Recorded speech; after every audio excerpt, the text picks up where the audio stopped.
باللہ من الشیطان الرجیم بسم اللہ الرحمن الرحیم۔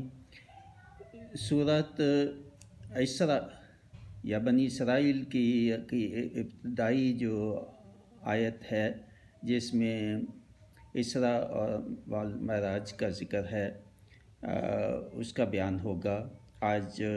27 رجب مبارک کی رات ہے، شب معراج جس کو کہا جاتا ہے۔ بہت عظمت والی، بہت عظیم رات ہے جس میں اللہ تعالیٰ نے اپنے نبی پاک صلی اللہ علیہ وسلم کو اپنی طرف جو ہے بلوایا اور ملاقات دعوت پہ جو ہے وہ ہوئی، اور نبی پاک صلی اللہ علیہ وسلم کو جبرائیل علیہ السلام، میکائیل علیہ السلام ان کو جو ہے وہ بھیجا۔ اور یہ جو ہے ابتدا جو ہے میں پہلے پڑھوں گا، پھر آگے تفسیر بعد میں ہوگی اس کی۔ سبحان الذی اسری بعبدہ لیلا من المسجد الحرام الی المسجد الاقصی الذی بارکنا حولہ لنریہ من آیاتنا انہ ھو السمیع البصیر۔ اس کا ترجمہ: پاکی ہے اسے جو اپنے بندے کو راتوں رات لے گیا مسجد حرام سے مسجد اقصی تک، جس کے گردا گرد ہم نے برکت رکھی ہے کہ ہم اسے اپنی عظیم نشانیاں دکھائیں۔ بے شک وہ سنتا دیکھتا ہے۔ بہت ہی عظیم واقعہ ہے، بہت ہی اللہ تعالیٰ نے نبی پاک صلی اللہ علیہ وسلم کو شرف اور ان کو کرم اور ان کو فضیلت دی، اور یہ جو واقعہ ہے یہ خصوصاً نبی پاک صلی اللہ علیہ وسلم کے ساتھ ہوا، اور کسی مخلوق میں یا انبیاء میں سے بھی یہ واقعہ کسی کے ساتھ نہیں ہوا۔ یہ خصوصیت نبی پاک صلی اللہ علیہ وسلم کو یہ اللہ تعالیٰ نے شرف بخشا اور دعوت دی کہ جی میرے پاس تشریف لے آئیں آسمانوں پہ اور ملاقات جو ہے ہو۔ تو بہت ہی عظمت بھی ہے نبی پاک صلی اللہ علیہ وسلم کی شان کی، جو اللہ تعالیٰ نے اس میں بہت اضافہ فرمایا، اور ان کو یہ جو شرف بخشا یہ بہت ہی ایک خصوصی اور بہت اہمیت کا حامل ہے۔ اور جیسے کہ روایات میں ہے کہ بعض کا خیال ہے کہ یہ نبوت کے 10ویں سال، یا بعض کہتے ہیں 12ویں سال ہوئی، غالباً 10ویں سال کا زیادہ ہے کہ 27 رجب جو ہے وہ رات تھی۔ تو اللہ تعالیٰ نے جبرائیل علیہ السلام اور میکائیل علیہ السلام کو ارسال کیا کہ نبی پاک صلی اللہ علیہ وسلم کو آپ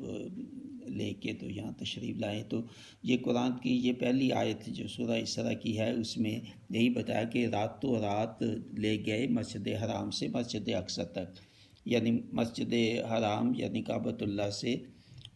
بیت المقدس تک وہ لے کے گئے، اور لے کے ایسے حضرت جو جبرائیل علیہ السلام ہے وہ ساتھ براق جو ہے بہت تیز رفتار گھوڑا جس کی شکل یا اس جیسی مشابہت، تو اس کے اوپر وہ سوار کیا، جبکہ اس رات کو وہ نبی پاک صلی اللہ علیہ وسلم اپنے چچا زاد بہن کے ہاں قیام کر رہے تھے۔ تو رات کے کچھ تھوڑے سے حصے کے لیے انہوں نے نبی پاک صلی اللہ علیہ وسلم کو اس براق کے اوپر جو ہے سواری دی، اور وہ ساتھ جو ہے وہ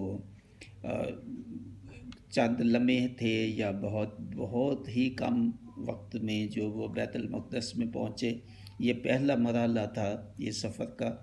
کہ بیت المقدس میں پھر انبیاء علیہ السلام موجود تھے، تو نبی پاک صلی اللہ علیہ وسلم نے صحابہ بیام کی امامت کرائی، نماز کرائی وہاں یا امامت کرائی۔ تو پھر دوسرا مرحلہ جو ہے وہ وہاں سے پھر آسمانوں کی طرف وہ جو سیر کا تھا یا سفر تھا، تو وہ سفر شروع ہوا اوپر آسمانوں کی طرف، اور ایک جو آسمان پہلے تک پہنچے، پھر اس کے بعد جبرائیل علیہ السلام دوسرے آسمان تیسرے چوتھے وہ دروازے جو ہے آسمانوں کے کھلواتے گئے اور اوپر جو ہے وہ چلتے گئے، جب کہ آخری آسمان پہ پہنچ کے سدرۃ المنتہا جو آخری حد تھی جبرائیل علیہ السلام کی یا کسی بھی مخلوق کی، تو اس سے آگے وہ نہیں جا سکتے تھے، تو وہ وہیں رک گئے، اور نبی پاک صلی اللہ علیہ وسلم جو ہے انہوں نے سفر آگے جاری رکھا۔ اور جیسے کہ روایات میں ہے کہ اللہ تعالیٰ کا ان کو جو ہے وہ نصیب ہوا، ان کو دیکھنا نصیب ہوا، یا جیسے بھی روایات میں ہے کہ نبی پاک یعنی کلام بھی ہوا، اللہ تعالیٰ نے نبی پاک صلی اللہ علیہ وسلم سے کلام بھی فرمایا، اور 3 جو ہے وہ ان کو گفٹ دیے، یا 3 باتیں جو ہے وہ نبی پاک صلی اللہ علیہ وسلم کو عظیم باتیں جو ہے وہ عطا فرمائی امت کے لیے، جس میں پہلی جو تھی وہ پہلی یہ تھی کہ جو ہے وہ 5 نمازیں جو ہیں وہ عطا کی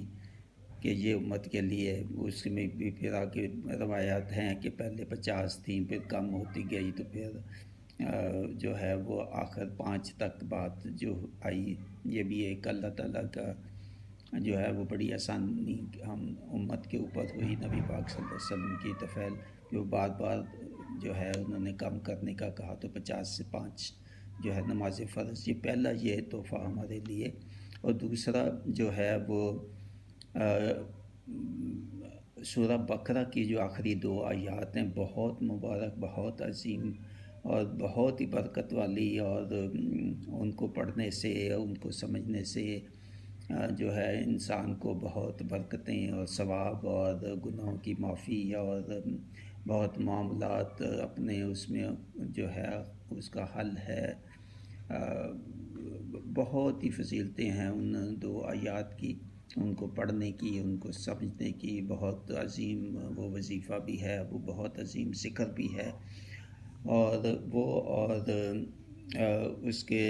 یہ 2 جو ہیں یہ جو ہے وہ عظیم جو ہے وہ یہ ہمارے لیے یہ تحفہ ہے۔ تو یہ اس کے بعد پھر جو ہے وہ سفر جو ہے وہ واپسی کا سفر پھر شروع ہوا۔ تو پھر جیسے اوپر تشریف لے گئے تھے مراحل میں، ایک آسمان سے اوپر، تو ایسے ہی پھر سے اوپر 7ویں آسمان پھر چڑھے، پھر نیچے پھر آتے گئے، اور پھر جو ہے وہ اسی رات کو کتنا وقت لگا یہ تو بہت مشکل، مگر بہت ہی کم وقت میں پھر جو ہے وہ واپسی جو ہے وہ تشریف ہوئی۔ اچھا، وہ 3 تحفے جو تھے، 2 تو میں نے بتائی، تیسرا یہ تھا کہ امت کے لیے نبی پاک صلی اللہ علیہ وسلم نے اللہ تعالیٰ سے جو ہے وہ درخواست کی، تو یہ تو چیزیں آپ نے دی جو تھی، مگر امت کے لیے کیا؟ تو امت کے لیے انہوں نے شفاعت اور امت کے گناہوں کی معافی کا جو ہے وہ ذکر کیا کہ وہ پل صراط سے ان کو سختی نہ ہو، اور اس سے گزارنا پل صراط سے، اور کیسے ان کو سختی نہ ہو تو ان کے گناہوں کی معافی۔ تو اللہ تعالیٰ نے بھی یہ بھی وعدہ فرمایا کہ وہ پل صراط سے آسانی سے گزر جائے گی آپ کے امتی،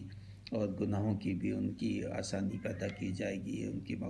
بخشش کی جائے گی ان کی۔ تو یہ بھی امت کے لیے ایک تیسرا تحفہ تھا۔ تو یہ بہت عظیم واقعہ ہے، اور ہمارے لیے بھی یعنی دیکھیں 3 تحفے جو ہیں وہ کتنی عظمت ہے ان کی۔ نمازوں کی ایک عظیم تحفہ ہے، نماز کا بھی تحفہ، اور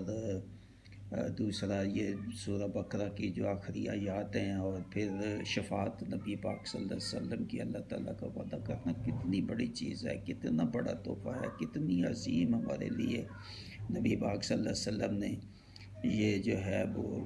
رعایت ہمارے لیے خصوصی جو ہے اللہ تعالیٰ سے حاصل کی۔ تو اس کا فائدہ اٹھاتے ہوئے ہمیں ان تینوں چیزوں جو ہے اس کا عملی بھی اس کا ہمیں کرنا چاہیے کہ اس پہ عمل کریں۔ پہلا جو ہے وہ نماز کی پابندی، نماز دیکھیں خاص چیز جو ہے اس کا سورہ یہ جو پہلی آیت ہے سورہ اسراء کی، تو اس میں پہلی چیز یہی ہے کہ 5 نمازیں اس رات کو فرض ہوئیں۔ تو آپ خیال کریں کچھ اس شب معراج جو ہم صرف روایتی طور پہ ریچول کے طور پہ منانا ہی کافی نہیں ہے، یا نوافل بڑی اچھی چیز ہے اس رات کو، مگر اصل جو چیز ہے وہ 5 نمازیں جو فرض، اس کو اگر چھوڑ کے یہ کریں تو پھر اس کا کیا فائدہ ہوگا؟ یعنی 5 نمازیں حقیقت اصل چیز تو یہ ہے کہ وہ نمازیں پہلے پڑھی جائیں پورا سال، تو پھر جب یہ آئے پھر نفل بھی پڑھیں، پھر اس کو خوشی منائے، اور جیسے عید ہوتی ہے یا بہت خوشی کا موقع ہوتا ہے تو سیلیبریٹ بھی کریں، تو پھر تو ٹھیک ہے۔ اور آخری 2 آیات میں جو اللہ تعالیٰ نے کہا سورہ بقرہ کی، ان کو سمجھیں، اس پہ غور کریں، اور جو بھی اللہ تعالیٰ کا پیغام ہے ان 2 آیات میں اس کو بھی سمجھ کے تو اس پہ بھی عمل کرنے کی کوشش کریں، اور پھر مستحق آپ شفاعت کے ہوں گے۔ پہلے یہ کریں تو صحیح نا، یہ 2 چیزیں پہلے ہیں، تیسری چیز پہ شفاعت ہے۔ اگر یہی نہیں کریں گے تو نبی پاک صلی اللہ علیہ وسلم پھر امتی کو کہے گا بھائی تو نے تو میری باتوں کا جو میں نے تحفہ لے کے آیا تھا نمازوں کی اور قرآن پاک کی جو آیات سورہ بقرہ کی ہیں ان پہ کتنا عمل تو نے کیا؟ تو سوال تو ہوگا، سوال تو بنے گا بے شک۔ اس کے بعد نبی پاک صلی اللہ علیہ وسلم کی جو شفاعت ہے اس میں کتنا کمی آتی ہے، یہ پھر اللہ تعالیٰ کے اختیار میں، اللہ تعالیٰ کے بس میں۔ تو اس کے ساتھ اللہ تعالیٰ ہمیں توفیق دے، یہ جو تینوں چیزیں ہیں ان پہ عمل کرنے کی، تاکہ نبی پاک صلی اللہ علیہ وسلم کی شفاعت جو ہے وہ آسانی سے جو ہے ان کو شرمندگی نہ ہو نبی پاک صلی اللہ علیہ وسلم کو امتیوں سے، کہ نماز فرض کی، نمازیں نہیں پڑھی، اور قرآن مجید کے جو احکام تھے اور سورہ بقرہ کی خاص طور پہ آخری 2 آیات کے تو اس پہ بھی عمل نہیں کیا، اتنا بھی نہیں کیا، اور پھر شفاعت کے مستحق پھر کیسے ہوں گے؟ تو یہ چیز بہت غور طلب ہے، ہمیں سمجھنا چاہیے۔ اس کے ساتھ میں اجازت چاہتا ہوں، وما علینا الا البلاغ، مبشر محمود شاہ، مع السلام۔